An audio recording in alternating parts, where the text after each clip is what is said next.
ग्रामीण अंचल में वह प्रशिक्षण हुआ ही नहीं है, तो ये आंसर ही आपका गलत है। वो समझ नहीं आ रहा है कि शायद हम गलत क्वेश्चन कर रहे हैं या फिर विभाग ईयर चेंज करके जानकारी नहीं देना चाह रहा है। अभी वर्तमान में क्या अनुसंधान होता है कि नहीं होता है कि सिर्फ नाम के लिए उसको रखा गया है, ये बता दीजिए। अभी वर्तमान में केवल महाविद्यालय का ही वहाँ पर कार्य किया जा रहा है और अनुसंधान का कार्य वहाँ पर अभी नहीं है, सिर्फ नाम के लिए नाम। सवाल आदिम जाति विकास मंत्री महोदय के फसल उत्पादन एवं परीक्षण हेतु कार्यक्रम में व्यय राशि और मेरे विधानसभा डोंगरगढ़ क्षेत्र अंतर्गत किसानों को फसल उत्पादन और संरक्षण प्रौद्योगिकी, फसल प्रणाली आधारित प्रदर्शनी, फसलों की नई किस्म, हाइब्रिड के प्रमाणित बीजों का उत्पादन और वितरण, एकीकृत पोषक तत्व, कीट प्रबंधन, ऐसे कई प्रशिक्षण होते हैं जिनकी जानकारी किसानों को दी जाती है। तो मैंने यह क्वेश्चन किया था कि 3 वर्षों में कहाँ प्रशिक्षण हुआ है। माननीय मंत्री जी से मैं जानकारी चाहूंगी। मंत्री जी। माननीय सभापति महोदय, मैंने अपने उत्तर में दिया है स्पष्ट तौर पे 2021, 22, 23, 24 में जो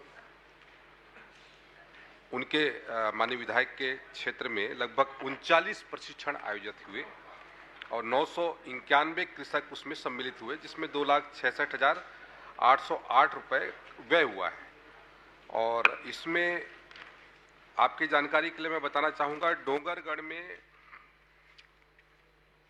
2021-22 में योजना का नाम सबमिशन ऑन एग्रीकल्चर एक्सटेंशन आत्मा के तहत में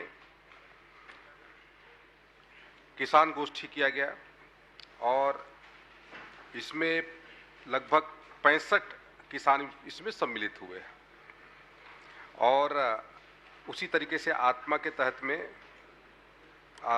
submission on seed and planting material, जिसमें कृषक प्रशिक्षण के तहत में इसमें भी 50-50 और 50-27 इस तरीके से वहाँ पर किसान उसमें प्रशिक्षण प्राप्त किए हैं। ऐसे पूरे उदाहरण मैंने माननीय सदस्य को दिया हुआ है और लगातार सभापति जी विभाग के माध्यम से किसानों को उन्नत करने की दृष्टि से और तकनीकी दृष्टि से कैसे उनको प्रशिक्षण दिया जाए, इस पर सरकार की मंशा रहती है और सरकार पूरी कोशिश करती है कि हमारे किसान ज़्यादा से ज़्यादा सक्षम हो। और किसानों का धान खरीदने के लिए माननीय विष्णुदेव साय जी की सरकार है और लगातार धान की जो बम्पर पैदावार हो रही है, खरीदी हो रही है, ये उसका परिणाम भी है। आपने कहा कि 39, माननीय मंत्री जी ने कहा कि 39 प्रशिक्षण आयोजित हुए हैं, जो कि 2021 से लेकर 2024 तक, लेकिन आपके जो आंसर आए हैं उसमें तो सिर्फ 18 प्रशिक्षण का ही है। परिशिष्ट 1 में आप देख सकते हैं सिर्फ 18 जगह हुआ है। तो मैं आपसे पूछना चाहती हूँ, क्या बाकी जो 21 प्रशिक्षण है वो पेपर में ही हुआ है क्या? क्योंकि इसके जगह में तो आज तक के कहीं पे जहाँ भी मैं जानकारी ले रही हूँ अपने ग्रामीण अंचल में वह प्रशिक्षण हुआ ही नहीं है। तो ये आंसर ही आपका गलत है। नहीं, आप प्रश्न पूछिए ना, प्रश्न पूछ लीजिए ना। मैं आपसे यही पूछना चाहूंगी कि 21 प्रशिक्षण कहाँ हुए, उसकी जानकारी देवे। सभापति महोदय, मैं 2021-22 का जब बता रहा था उसमें 20 प्रशिक्षण के कार्यक्रम हुए। आपने जो बताया है 21 से लेके 24 तक, उसमें तो टोटल आपने 39 बताया। माननीय सभापति जी, अरे आप 2 मिनट सुनिए तो पहले आपने प्रश्न पूछा है उनका जवाब देने दीजिए। 2021-22 में 20 स्थलों पर प्रशिक्षण हुआ और उसमें 454 किसान उसमें सम्मिलित हुए और उसके बाद 2022-23 में 10 स्थानों पर प्रशिक्षण हुआ, जिसमें 139 किसान उसमें सम्मिलित हुए और 2023 23-24 में 9 स्थानों पर प्रशिक्षण हुआ, जिसमें 398 कृषक उसमें सम्मिलित हुए।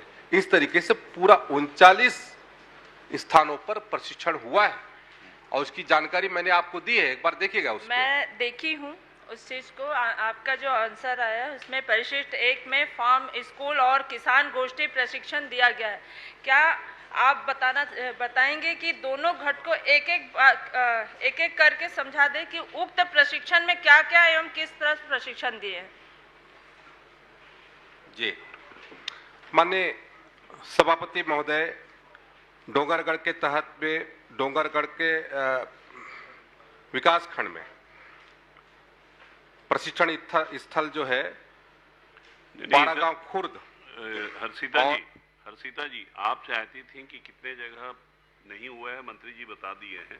अब एक एक इतना विस्तृत विवरण आप लेते रहेंगी तो आगे का क्वेश्चन भी माननीय सभापति जी, आपने मैंने बता क्वेश्चन किया है, स्पेसिफिक क्वेश्चन हो तो पूछ किया लीजिए। है, उसी मेरे का पास वो पूरी आंसर जानकारी दे है, रहे मैं हैं, पूरी क्योंकि बता देता हूं। प्रशिक्षण- इससे संबंधित कोई बात हो तो आप पूछ लीजिए जी, ना। मैं उसी से संबंधित हाँ, और पूरे पूछ लीजिए। क्वेश्चन के आधार पे बात कर रही हूँ मैं, जिसमें इन्होंने जो कहा है अभी आंसर दिया था उसमें प्रशिक्षण सिर्फ स्कूल फॉर्म और आपके किसान गोष्ठी के अलावा कोई भी प्रशिक्षण का विवरण नहीं है, इसीलिए मैं वो जानकारी चाह रही थी। ऐसा बताइए क्या मंत्री उसमें जी, प्रशिक्षण दिया कि गया? 2 के अलावे और कुछ नहीं हुआ है ये बोल रही हैं, आप बता दीजिए क्या हुआ है।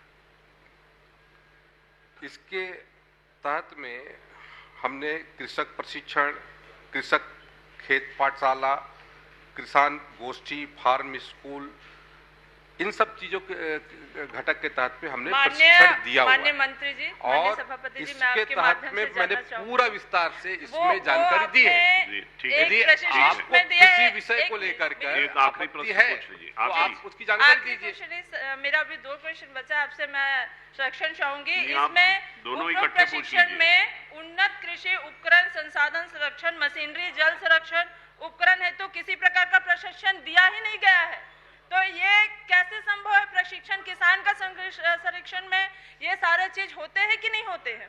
तो मैं आपसे जानना चाहती हूँ, क्या ये प्रशिक्षण हुआ है कि खानापूर्ति हुई है?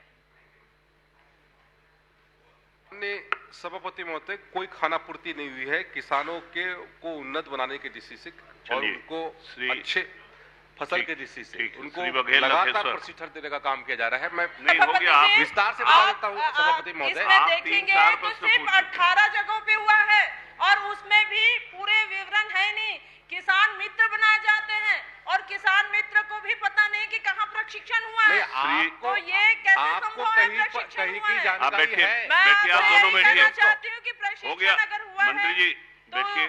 आवासीय प्रशिक्षण भी हुआ होगा। आप भी अब माननीय बैठ सभापति जाइए, जी, पूरा जवाब आ गया। पूरा जवाब श्री नहीं आया है, लखेश्वर अधूरा बघेल। है, ये अधूरा जवाब है। ये किसानों के साथ छल किया जा रहा है, सीधी सी बात है, क्योंकि 2023-24 और अभी 24-25 में कोई प्रशिक्षण नहीं हुआ है। माननीय सभापति जी, श्री लखेश्वर।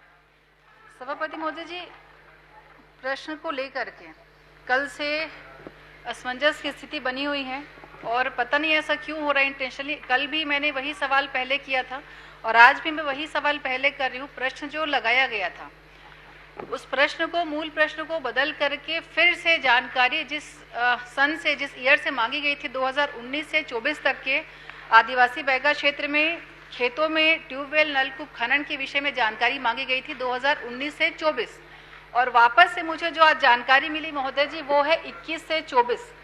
तो समझ नहीं आ रहा है कि शायद हम गलत क्वेश्चन कर रहे हैं या फिर विभाग ईयर चेंज करके जानकारी नहीं देना चाह रहा है, क्या कारण है? क्योंकि मेरा जो प्रश्न का उद्देश्य था वो सिर्फ यही था कि आदिवासी बैगा बाहुल्य जो क्षेत्र है, कृषक जो वहाँ के हैं, उनको खेती के लिए पानी मिल जाए। और लेकिन जिस तरीके से प्रश्न परिवर्तित कर दिया जाता है महोदय जी, पहले मैं यही पूछना चाहूंगी कि क्या कारण है कि उसमें सन का ईयर का बदलाव किया गया। 19 से 24 की जानकारी मांगी गई थी, 19 की जानकारी हटा करके 21 से 24 की जानकारी दी गई है। मंत्री जी, माननीय सभापति महोदय, जो प्रश्न आया है 2021 से 2024 के बीच का आया है, जो प्रश्न आपने लगाया है उसकी पूरी जानकारी हमने दी है। उस अवधि में कोई भी नलकूप खनन या फिर पंप स्थापन का वहां पर कोई कार्रवाई नहीं हुई है, मैंने उसकी जानकारी दी है। पास ये प्रश्न की मेरी कॉपी है जो मैंने लगाया था। भावना जी 6 वर्ष की व्यापक जानकारी आपने मांगी थी, जिसे नियमों के परिप्रेक्ष्य में उत्तर आ सके, इस हेतु इसकी अवधि सचिवालय से कम की गई। महोदय जी, इसके पहले भी कई बार ये देखा गया है कि उसके लिए मंत्री कुछ जवाब नहीं दे पाएंगे, मैं आपको बता दिया, अब आगे प्रश्न पूछिए। ठीक है महोदय जी, लेकिन मैं इसको, हालांकि मेरा उद्देश्य बिल्कुल सिर्फ यही था कि खेत में उनको पानी मिल सके कृषि के लिए, लेकिन महोदय जी थोड़ा सा मैं एक बार इस पे चर्चा जरूर से बातें अपनी रखना चाहूंगी। आगे जो उचित उत्तर समझे या कार्यवाही हो विषय मैं मंत्री जी पे छोड़ती हूँ। 2019 में ही, क्योंकि अभी पहले तो ये जानकारी चाहूंगी कि अभी कोई ऐसा हमारे पास प्लान है कि हमको बैगा आदिवासी बाहुल्य क्षेत्र में कृषि के लिए बोरवेल खनन का प्रावधान हमने रखा है क्या? फिर इसके बाद जो क्वेश्चन आंसर के अकॉर्डिंग।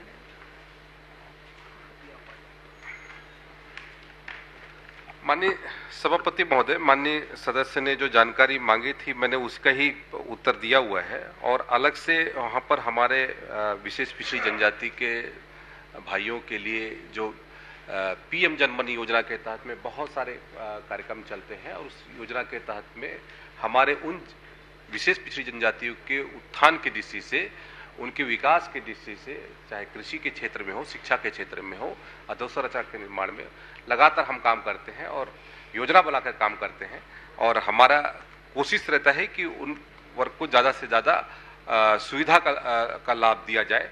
तो हम योजना बना करके उसमें काम कर रहे हैं सभापति महोदय। माननीय सदस्य की कोई विशेष तौर पर किसी गांव का विषय हो या फिर कोई किसी क्षेत्र की बात है तो उसके संदर्भ में अवगत कराएंगे, तो उसके लिए अलग से योजना बनाएंगे। चिंता का मेरा विषय ये था, और मैं इसमें कोई आगे प्रावधान भी चाह रही थी, क्योंकि 2019 के बाद में एक भी ट्यूबवेल खनन वहाँ पे नहीं हुआ है। पीएम जनमन योजना के तहत अभी हमको जानकारी उपलब्ध नहीं हुई है कि कितना सैंक्शन होना है। अगर वो जानकारी मिल जाए तो शायद सुविधा ज़्यादा हो जाएगी, क्योंकि कृषि पे ही निर्भर है आदिवासी वनांचल क्षेत्र, आप सब उससे जानते हैं। और दूसरा विषय महोदय जी, एक बार संज्ञान में जरूर लेना चाहूँगी, 2019 का जो नलकूप खनन का जो वहाँ पे काम हुआ था बैगा आदिवासी क्षेत्र में, स्वीकृत हुआ था 93 नलकूप खनन 2019 में, और 93 नलकूप खनन में बहुत ज़्यादा धांधली हुई है। उसकी सारी रिपोर्ट्स अगर मंत्री जी चाहें तो मेरे पास उपलब्ध है, मैं आपको वो प्रोवाइड करा दूंगी। और उसमें महोदय जी स्थिति ये थी कि डायरेक्ट जो कंपनी जिनको बोर खनन का टेंडर मिला था उनके खाते में डायरेक्ट 94,000 के हिसाब से प्रति नलकूप खनन गया।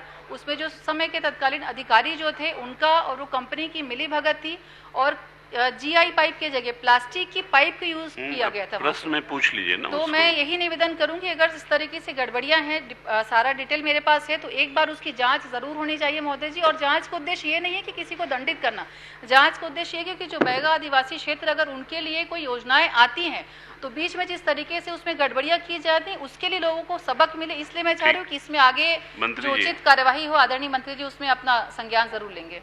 मंत्री जी बताइए। माननीय सभापति महोदय, माननीय सदस्य ने जो जानकारी यहाँ पर उपलब्ध कराई है वो अलग से आप उपलब्ध करा दीजिए, उसके हम दिखवा लेंगे सभापति महोदय। ठीक। और बैगा के समाज के लिए हमारा ज़्यादा से ज़्यादा विकास के काम कैसे हो सके, इस पर सरकार की भी मंशा है, सरकार की इच्छा है कि उन क्षेत्रों में लगातार, चाहे माननीय हमारे देश के प्रधानमंत्री माननीय नरेंद्र मोदी जी की जनमन योजना हो, चाहे राज्य सरकार के माध्यम से हो, उन योजनाओं का हमको बेहतर तरीके से क्रियान्वयन करिए। माननीय मंत्री जी, मैं छोटा छोटा प्रश्न करूंगा और छोटा छोटा उत्तर दे दीजिएगा। ये जो आप उद्यानिकी महाविद्यालय है उसका नाम आपने रखा है पूरे 15 का, एक को पढ़ देता हूं, किशोरीलाल शुक्ल उद्यानिकी विज्ञान एवं अनुसंधान केंद्र। वैसे पूरे 15 महाविद्यालय में जुड़ा है अनुसंधान केंद्र, तो मुझे ये बताएं कि वहाँ अनुसंधान केंद्र हैं कि सिर्फ कॉलेज हैं, और अनुसंधान केंद्र है तो किस विषय के अनुसंधान होते हैं?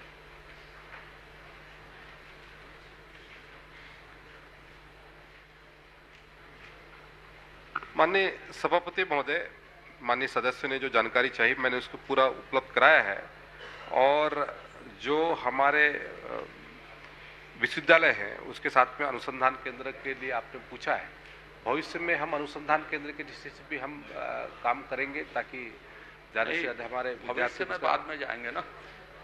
एकदम छोटा छोटा प्रश्न है, मैं फिर से दोहरा देता हूं माननीय सभापति महोदय, पढ़ा है उसको फिर से पढ़ देता हूं।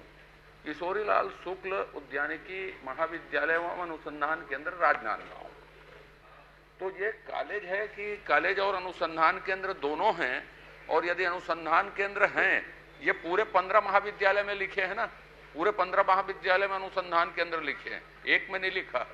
तो यदि अनुसंधान इन 15 में होता है तो क्या अनुसंधान किसी एक कॉलेज का बता दीजिए कि या नहीं होता है, नहीं होता है बता दीजिए। भविष्य में क्या करेंगे छोड़ दीजिए ना, अभी वर्तमान में क्या अनुसंधान होता है कि नहीं होता है कि सिर्फ नाम के लिए उसको रखा गया है, ये बता दीजिए। माननीय सभापति महोदय, माननीय सदस्य बहुत ही ऊर्जावान है और जागरूक हैं, और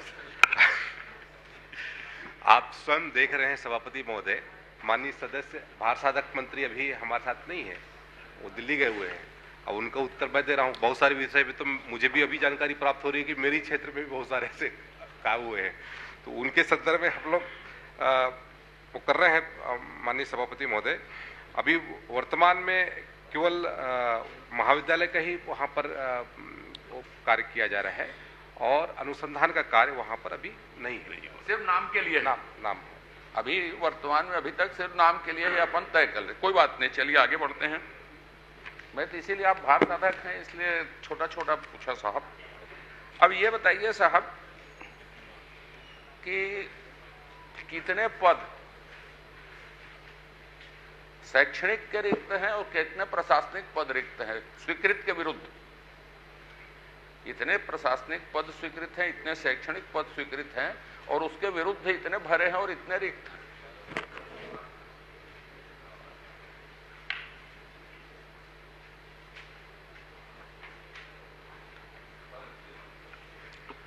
माननीय सभापति महोदय, जो हमारे 15 जो महाविद्यालय हैं उसमें स्वीकृत पद हैं 692, और भरे गए पद हैं 69, और रिक्त पद हैं 623। माननीय, मेरा एक छोटा छोटा ही करूंगा। 623 पद रिक्त है, 15 कॉलेज में 69 पद भरे। अब यह अनुमान लगा लें साहब पढ़ाई क्या हो रही हो।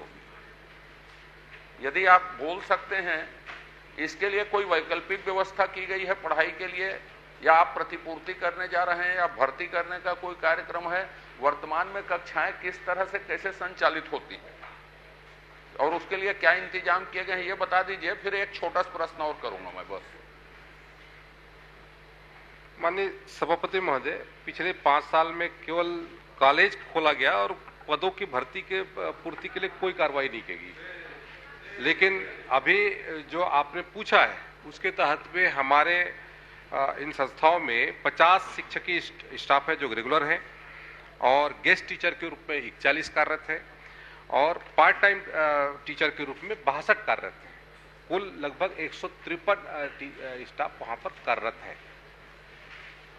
मेरा एक अनुरोध है आपसे इस प्रश्न के माध्यम से, ये बहुत इंपॉर्टेंट है एग्रीकल्चर के लिए, और खास तौर पे फसल चक्र परिवर्तन के लिए, और खास तौर पे धान में आप खेती कर रहे हैं उसके परिवर्तन के लिए।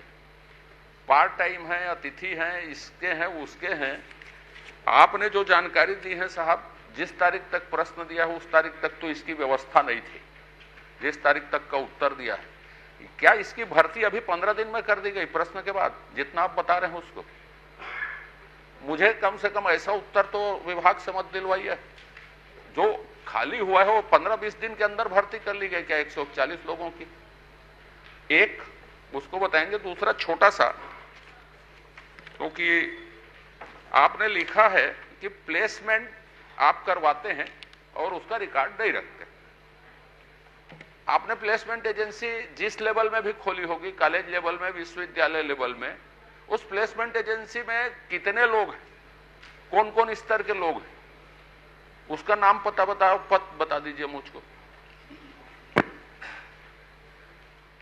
सभापति महोदय, माननीय सदस्य ने जो जानकारी चाहिए उसके अलग से एक बार उपलब्ध करा दीजिए। प्लेसमेंट एजेंसी के संदर्भ में मैं उसकी भी जानकारी आपको उपलब्ध करा दूंगा। ठीक, तो उसको बता दीजिए ना। और उसके साथ साथ जो आपने कहा कि लगभग भर्ती के लिए हमने 181 पदों के लिए विज्ञापन जारी किया है और 38 जो सहायक प्राध्यापक भर्ती की प्रक्रिया पूर्ण की गई है, लेकिन कुछ जो उस पे भर्ती के उस पर कुछ प्रक्रिया में कुछ शिकायत प्राप्त हुई और राज्यपाल महोदय के यहाँ पर, और उसके माध्यम से जो सब जुडिशियल मामला होने के कारण से अभी वो भर्ती रुकी हुई है। नहीं, आप आगे लेकिन बढ़ गए आने वाले समय में इसको किया जाएगा जब आप होगा। बिल्कुल करेंगे। आप राज्यपाल जी का नाम लाए, विश्वविद्यालय में जो भर्ती हो रही उसमें शिकायत हुई है कि महाविद्यालयों के लिए भर्ती हो रही उसमें राज्यपाल महोदय के पास शिकायत हुई? जो मेरी जान विश्वविद्यालय में, कल मैंने उल्लेख किया था, विश्वविद्यालय में जो भर्ती हुई है कुरिल साहब के खिलाफ, उसमें शिकायत हुई है। विश्वविद्यालय में जो भर्ती हो रही है उसमें, कि कॉलेज की भर्तियों में भी राज्यपाल महोदय के पास शिकायत हुई है। क्योंकि जिस दिन प्रश्न लगा, जिस दिन उत्तर आप अलग से भी देंगे चलेगा, लेकिन बात सब विश्वविद्यालय की बात है, विश्वविद्यालय की मैं पूछा हूं आपसे महाविद्यालय की। महाविद्यालय में 15 दिन के अंदर यह डेवलपमेंट है क्या? क्योंकि आपने उत्तर दिया है उसमें तो आप ही ने स्वीकार किया कि 623 पद खाली है, सिर्फ 69 भरे, तो शैक्षणिक काम तो वहां नहीं हो रहा। यदि प्रश्नाधीन अवधि में कोई भर्ती आपने की है, इसी दौरान आपने अतिथि शिक्षक की उसकी व्यवस्था की क्या, ये बता दीजिए, क्योंकि ये जानकारी गलत दे रहे हैं मेरे हिसाब से, और ऐसी जानकारी में आपको कार्रवाई करनी चाहिए। 20 दिन में ये डेवलपमेंट नहीं हो सकता, तो बाकी आपके ऊपर है, आप मुझे बता दें। मंत्री जी बता दीजिए फिर। माननीय सभापति महोदय, मैंने अपने उत्तर में पहले ही बताया कि यहाँ पर जो हमारे रेगुलर टीचर के रूप में जो 50 हमारे शिक्षक की, माननीय आप सही बोल रहे हैं, अंतर थोड़ा सा है।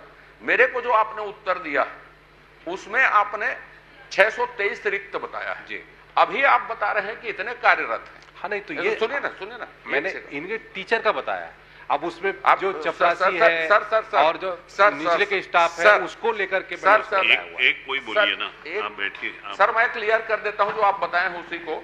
शैक्षणिक पद 249, 195 रिक्त, 54 भरे हुए शैक्षणिक पद में। ड्राइवर चपरासी को घटा दीजिए, चलिए मैं भी आपसे सहमत हूं। मैं इतना जानना चाहता हूं, और बता देंगे बाद में बता देंगे तो भी चलेगा, कि मुझे जिस दिन उत्तर दिया गया रिक्त बताया गया, आप अभी प्रश्नाधीन अवधि के बाद इसी अवधि के दौरान आपने भर्ती की क्या?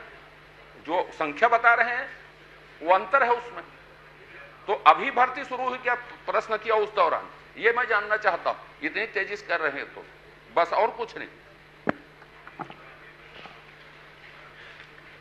माननीय सभापति महोदय, मेरे पास जो जानकारी है वो जानकारी मैंने माननीय सदस्य को उपलब्ध कराया था। मंत्री जी, आपके पास अगर जानकारी नहीं है तो जानकारी लेकर के बता दीजिएगा। ठीक है साहब, धन्यवाद। और एक आदमी पढ़ा रहे हैं, पूरे 100 से ऊपर 150 ऐसे छात्रों की संख्या है। इसलिए अजय जी ने पूछा, अतिथि शिक्षक या दूसरे शिक्षक के माध्यम से पढ़ा रहे हैं। अब यदि हम बात करेंगे दूसरे सत्र में आ गए, दूसरे सत्र में आने के बाद में केवल सिंगल टीचर है, यह अधिष्ठाता बोले या जो भी बोले एक सिंगल, तो इसकी सेटअप तो आपको बना हुआ है, उसकी वैकेंसी जारी करना है, नियुक्ति करनी है। दूसरे भवन के पैसे भी चले गए, भवन के पैसा भी आ गए हैं, भवन बनना शुरू नहीं हुआ है। ये आप बताएंगे कि ये जो प्रक्रिया इसकी कब शुरू करेंगे, कि उसकी वैकेंसी जारी कब हो और नियुक्तियां कब तक की हो जाएगी? नहीं मंत्री। सम्मानीय सभापति महोदय, निश्चित समयावधि बताना इसमें संभव नहीं है सभापति महोदय, क्योंकि माननीय सदस्य ने इसमें निश्चित मतलब समयावधि पूछा है, लेकिन सरकार की मंशा है कि इसको हम जल्द से जल्द करें, और जिस समय हम लोग आगे बढ़े हुए हैं और हमें भी उम्मीद है कि जल्द से जल्द इस प्रक्रिया को हम माननीय सभापति महोदय पूरा कराएंगे। जो एक सत्र है, अब हम मार्च में आ गए, इसके बाद अप्रैल है, आप 2 सत्र निकाल दिए, उसके बाद समयावधि नहीं बताएंगे, आखिर उन छात्रों का क्या होगा? इसलिए आप समयावधि 30 दिन का मत बताइए, लेकिन नेक्स्ट सेशन के पहले नियुक्तियां हो जाएंगी ये तो सुनिश्चित करें ना। मैं माननीय मंत्री जी आपसे यही पूछना चाहता हूं कि आगामी सत्र के पहले ये नियुक्तियां हो जाएंगी या किसी भी प्रकार की आप व्यवस्था करेंगे क्या, यदि रेगुलर नियुक्ति नहीं हो रही तो? माननीय सभापति महोदय, मैंने अपने उत्तर में पहले ही बताया कि इसमें जो गेस्ट टीचर के रूप में लगभग 41 इसमें कार्यरत हैं और 62 अंशकालीन टीचर हैं। तो इस तरीके से वहाँ पर शिक्षा की व्यवस्था की गई है। पिछले 3 वर्षों तक वहाँ उसको देखने वाला नहीं था, लेकिन अभी सरकार आई और सरकार बनने के बाद इस दिशा में लगातार प्रयास हुआ है और हमें उम्मीद है कि आने वाले शिक्षा सत्र में हम इसकी पूर्ति करवा लेंगे। बघेल लखेश्वर।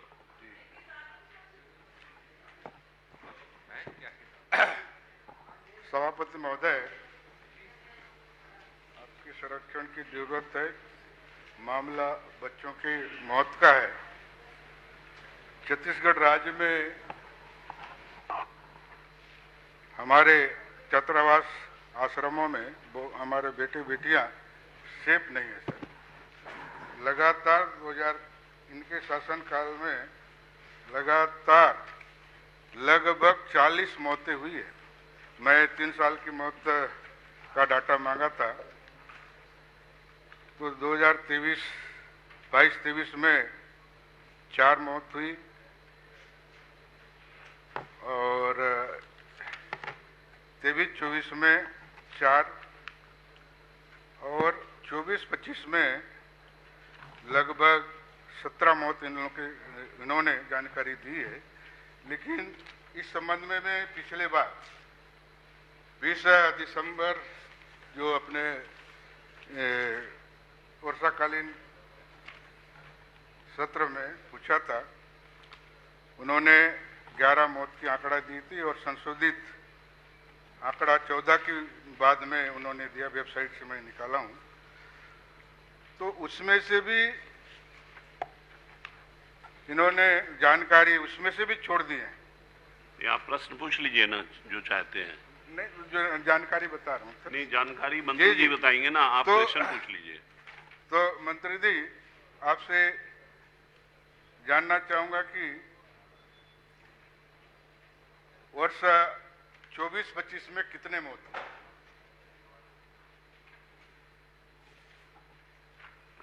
माननीय सभापति महोदय, मैंने पूरी जानकारी दी हुई है और उस जानकारी का माननीय सदस्य अवलोकन करें और 2024-25 पे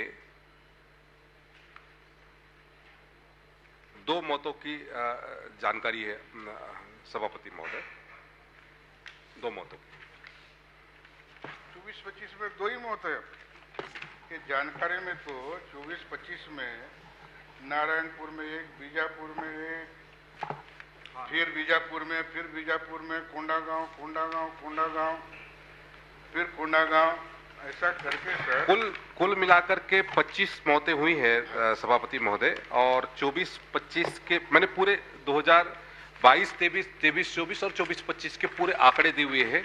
जो माननीय सदस्य जानना चाह रहे हैं उसकी पूरी विस्तृत तौर पे मैंने जानकारी दी हुई है और किन किन हॉस्टल पे कौन कौन से जिले में और किन किन कारणों से हमारे उन विद्यार्थियों की मौत हुई है उसकी पूरी विस्तृत तौर पे जानकारी दी हुई है। ये जो मैंने कहा कि 2 मौत हुई है 2024-25 की नहीं, बल्कि उसमें ज़्यादा मौतें हुई है। मैं उसकी पूरी एक्यूरेट जानकारी मैं आपको अलग से उपलब्ध करा दूंगा। नहीं सर, जानकारी तो आपने उपलब्ध कराया है। जानकारी वही बताया मैं। 22-23 में कांकेर जिला में 1, बीजापुर जिला में 1, सुकमा जिला में मतलब 4 और नारायणपुर, दंतेवाड़ा, जगदलपुर, कोंडागांव में निरंक है। तो सर 23-24 में आपका कांकेर में 1, बीजापुर में 1, जगदलपुर में 1, कोंडागांव में, इस प्रकार 23-24 में 4। सुनिए ना, ये आंकड़े आप मत पढ़िए, वो समझ गए। मैं आपसे निवेदन कर रहा हूँ, रिकॉर्ड में आना चाहिए। आप क्वेश्चन पूछ लीजिए ना, इसी के बेस पे क्वेश्चन पूछा सर, उसका उत्तर नहीं मिल रहा है, इसलिए मैं आंकड़ा बता दे रहा हूँ, कम से कम हमारे विधानसभा में आंकड़ा आ जाए। ठीक है। जानकारी सर, मेरे जानकारी में बीजापुर में फिर से 10 को छिपाया गया है, उसको जानकारी दिए कि नहीं, उसको मैं पढ़ना चाहूंगा।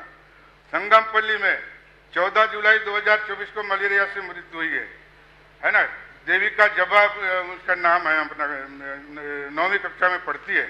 आवासीय आश्रम तारलागुड़ा बीजापुर कुमारी दीक्षिता रहेगा, ये 12 जुलाई 2000 को मलेरिया से मृत्यु हुई है। बालिका आवासीय पोटाकेबी नेमेड कुमारी बिमला कवासी 11 दिसंबर 2000 को हुई है, गंभीर रूप से सिकली से मौत हुआ है, छात्रावास में हुई।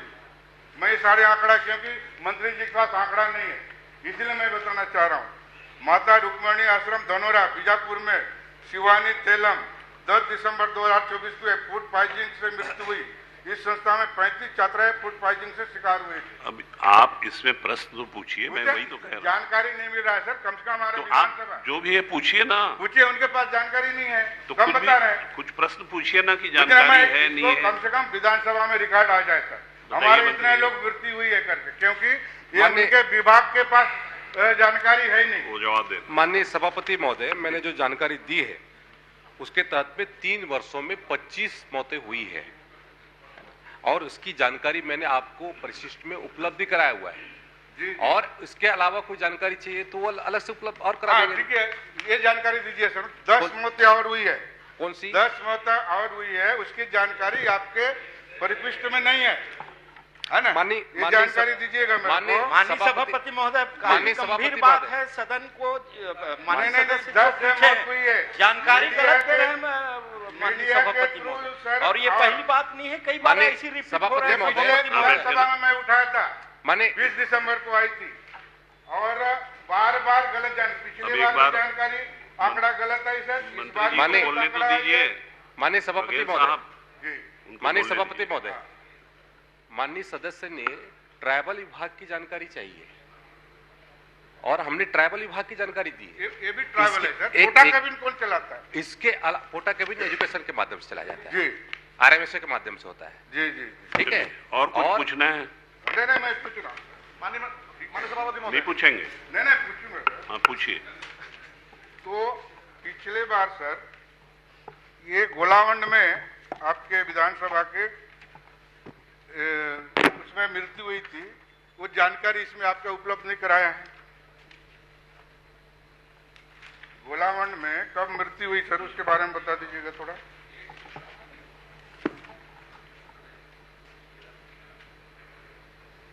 ये माता रुक्मणी संस्था कौन चलाता है सर? ट्रैवल के अंदर में नहीं आता है क्या? बलक छात्रावास कोयाबेपुर में सुकमा में वही मत उसके कोई नहीं है। और कन्या आश्रम आवासीय तारलागुड़ा में ये कौन चलाता है सर? 12 जुलाई को मौत हुई। बालिका आश्रम कोरा गाजीरास में बघेल साहब, नवंबर में हुई। बघेल साहब, आप सिर्फ अपनी जानकारी पढ़ रहे हैं, प्रश्न अगर पूछना हो तो आप पूछ लीजिए। मैं पूछ रहा हूँ सर, इन लोग हाँ, तो बोलते हैं कि हमारे जो हम लोग ट्राइबल का ही जानकारी दिए हैं, ये ट्राइबल में नहीं आता तो है। पूछिए ना, उसी में प्रश्न पूछिए ना। पूछ रहा हूँ सर, ये कब कब हुई बता दीजिएगा। माननीय सदस्य ने ट्राइबल विभाग की जानकारी चाहिए और हमने ट्राइबल विभाग की पूरी जानकारी दी हुई है। चलिए ठीक है। यदि माननीय सदस्य को अन्य कोई जानकारी चाहिए होगी तो उसके लिए अलग से प्रक्रिया है, उस प्रक्रिया के तहत प्रश्न पूछे। ट्राइबल विभाग में नहीं आता है कौन सा? धनोरा आश्रम। धनोरा आश्रम माता रुक्मणी वो ट्राइबल नहीं देख रेख नहीं करता है सर, अनुदान तो ट्राइबल देता है सर। ट्राइबल देता है लेकिन ट्राइबल विभाग उसको अनुदान देता है। जी, फिर भी उसकी निर्देश आता है सर। ऐसा बोलेंगे तो कौन चलाता है?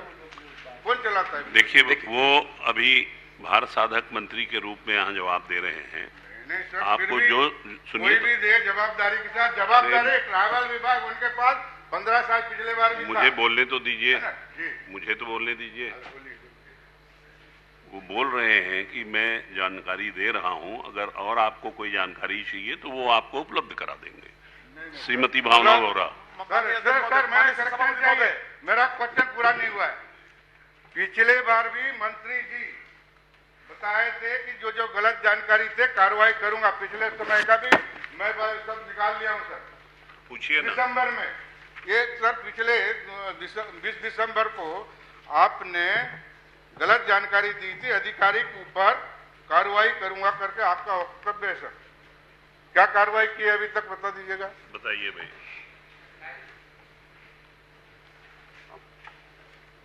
सभापति महोदय, माननीय सदस्य ने जो प्रश्न पूछा है उस प्रश्न का पूरा उत्तर मैंने दिया है। यदि कार्यवाही किसी अधिकारी पर बात है तो उसके लिए अलग से वो करे, तो उसके भी अपन उत्तर देंगे। जो गलत जानकारी दी, नहीं गलत जानकारी कौन से? बिल्कुल गलत जानकारी ये है। पूरे मैं गलत जानकारी मैं लिख के दूंगा, 25 जो मैं बताया लिख हुआ के है दूंगा, पूरे लिख के दूंगा। अगर कोई कार्रवाई करेंगे हाँ, क्या गलत जानकारी दी है तो? मैं बोल रहा हूँ, जी अगर कोई तथ्य आपके पास हो जी, आप लिख के मंत्री जी को दे दीजिए, उसपे वो दिखवा लेंगे। दिखवा लेंगे ना सर, कार्रवाई करेंगे क्या किसी अधिकारी को? और गलत उसकी जानकारी दी, वो उसको अगर कार्रवाई करेंगे तो कबूल करिएगा। आप इनकी रिपोर्ट, इनका चिट्ठी लेके दिखवा लेंगे आप। नहीं, दिखवाने का काम नहीं चलेगा सर, ये गंभीर मामला है। अभी तक 50 से मौत हुई है छात्रावास आश्रम में, पिछले बार भी मैं बोला था। लेकिन ये विभाग गंभीर नहीं है आदिवासी प्रति। आदिवासी मुख्यमंत्री, आदिवासी मंत्री, उसके बाद गंभीर नहीं है। लोग इस माननीय सभापति महोदय, प्रश्न से माननीय सदस्य जी भाषण दे रहे हैं, मैं भी बताना चाहूंगा सभापति महोदय, इनकी सरकार थी, आप लोग की सरकार, और जगरगुंडा में चावल कौन खाया था? जी, कौन कहते हैं उसका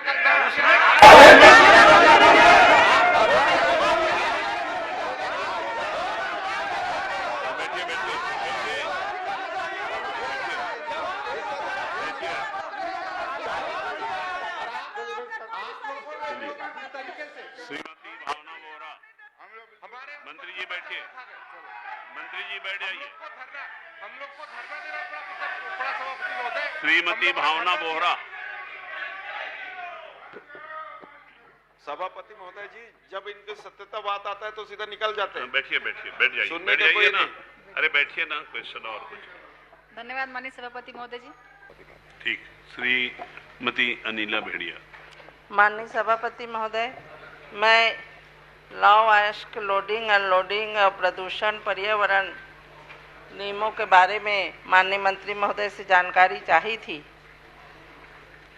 मैं माननीय मंत्री महोदय से जानकारी चाहती हूँ कि उस रोड से, मेरे विधानसभा के रोड से जितने भी माइंस है, चाहे आपके कच्चे माइंस हो, चाहे मेरे क्षेत्र के अंदर के जितने भी माइंस हो, जुल्की माइंस हो, सारे माइंस की गाड़ियाँ मेरे विधानसभा के रोड से होते हुए निकलती है और धड़कते से इतना स्पीड में, बिना ड्राइवर, ट्रेनिंग के ड्राइवर रहते हैं उसमें, और आपके ओवरलोडिंग इतनी होती कि कई एक्सीडेंट हो रही हैं, सड़कों की हालत बेहाल हो गई है। तो माननीय मंत्री महोदय से मैं जानकारी चाहूँगी कि महामाया और कच्चे रोड के चौक में जो एक्सीडेंट हुई थी, तो उस एक्सीडेंट में अभी तक उनका कोई कार्रवाई भी नहीं हुआ है, और कितने ओवरलोड ट्रकों के ऊपर कार्रवाई किया गया है, माननीय मंत्री महोदय से जानकारी चाहूँ। माननीय सभापति महोदय, जो सम्माननीय सदस्य ने बालोद में उनके विधानसभा क्षेत्र के अंतर्गत बात रखी है, इसमें 3 माइंस संचालित हैं लौह अयस्क के, Messrs Rajhara mechanised mine steel authority of India limited, post Dalli Rajhara, जिला बालोद। दूसरा Messrs Mahamaya Dulki mines steel authority of India limited, post Mahamaya, जिला Balod. Messrs Dalli mechanised mine, ये बालोद में 3 है, और एक लौह बेनिफिकेशन प्लांट है। ये 4 चल रहे हैं वहाँ पर। और जो डंपिंग होता है, जिसको लेकर के ट्रक चलते हैं, वो डंपिंग के एसओपी फ्लाई एश की तरह। एक मिनट, आप जी के ऊपर आपने कार्रवाई ये किया पूछ रही हैं कितने ये मैं ओवरलोडिंग आपसे ट्रकों के जानकारी ऊपर चाहती कार्रवाई किए हैं? जी बिना लाइसेंस के चला रहे हैं, कुछ किए हैं क्या? उसके बारे में बता दीजिए, जी, उसके लंबे समय भी कम। सभापति महोदय, जो ओवरलोड गाड़ियां रहती हैं उस पर कार्रवाई करने का काम ट्रांसपोर्ट डिपार्टमेंट के माध्यम से किया जाता है। पर्यावरण विभाग ओवरलोडिंग पर कार्रवाई नहीं करता है। मैं उसको ट्रांसपोर्ट डिपार्टमेंट से ओवरलोडिंग पे जितने कार्रवाई हुए हैं उन सारी जानकारी माननीय सदस्य को उपलब्ध करा दूं। माननीय सभापति महोदय, जो एक्सीडेंट हो रहे हैं, जान माल की हानि हो रही है, उनके ऊपर कौन कार्रवाई करेगा? क्यों आप माइंस के ट्रक चल रही है तो ओवरलोड वहां से होके आ रहा है, तो माइंस जो चला रहे हैं उनके ऊपर कार्रवाई भी होनी चाहिए ना, तो गाड़ियां तो वहीं से निकलती है। आप पूछिए ना, जल्दी पूछ लीजिए। तो माननीय मंत्री महोदय से तो वही जानकारी, जो एक्सीडेंट हुआ है उनका भरण पोषण मुआवजा कब देंगे और क्यों देंगे? जो एक्सीडेंट की स्थितियां हैं, जो भी हुआ है घटना पिछले 5-7 सालों का दिखवा लूंगा मैं सदस्य महोदया से, ले भी लूंगा किस एक्सीडेंट की विशेष बात कर रहे हैं। उसमें जो नियम कानून के तहत जो भी उपलब्ध कराना है उसको निश्चित रूप से उपलब्ध कराया जाएगा। और पिछले सालों में कितनी कार्रवाइयां हुई हैं और अभी जो कार्रवाई हो रही है उनको भी उपलब्ध कराया जाएगा। और सम्मानीय सदस्य को ओवरलोडिंग पे जो भी विषय है उसको बता दें तो ट्रांसपोर्ट डिपार्टमेंट के माध्यम से आगे भी कार्रवाई करेंगे। माननीय सभापति महोदय, ड्राइवरों की ट्रेनिंग की भी व्यवस्था हो, बिना ट्रेनिंग के ड्राइवर उस गाड़ी में नहीं जाना चाहिए, भारी गाड़ियां। प्रश्नकाल समाप्त।